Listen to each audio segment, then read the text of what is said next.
បងប្អូនថ្ងៃនេះថ្ងៃនេះចង់បង្ហាញបងប្អូនពីបដោះស្អំបងប្អូនបាច់ប្រើវិធីសាកទេបដោះនេះស្រួលណាបងណាចឹងធ្វើម៉េចបងប្អូននេះចឹងបងប្អូនត្រូវមានថ្នាំនេះមិនថ្នាំឯពពួក G organic បាទ G organic នេះយើងផ្សំឡើងអំពីបាទទឹកក្តៅ200 មីលីលីត្របាទស្ករស1ស្លាបព្រាកាហ្វេបាទទឹកខ្មេះបាទទឹកខ្មេះ1ស្លាបព្រាកាហ្វេដែរបាទនិង baking soda 1ស្លាបព្រាកាហ្វេដែរបងប្អូនបាទលេបផ្សំគ្នាហើយក្នុងទឹកក្តៅ200 មីលីលីត្រហ្នឹង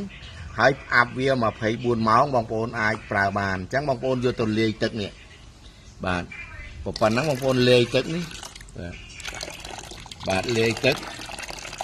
រួចហើយយើងចាក់ចូលនៅក្នុងនេះនេះបងប្អូនឃើញទេ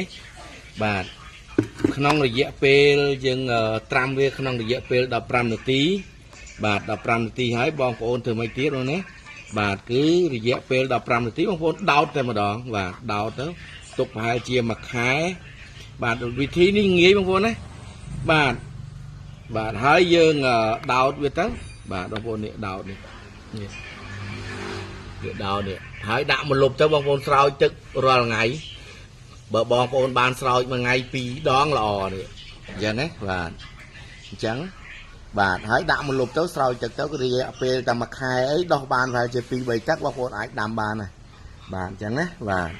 កុំពិបាកសាកបាទអញ្ចឹងមានអាហ្នឹងបាទ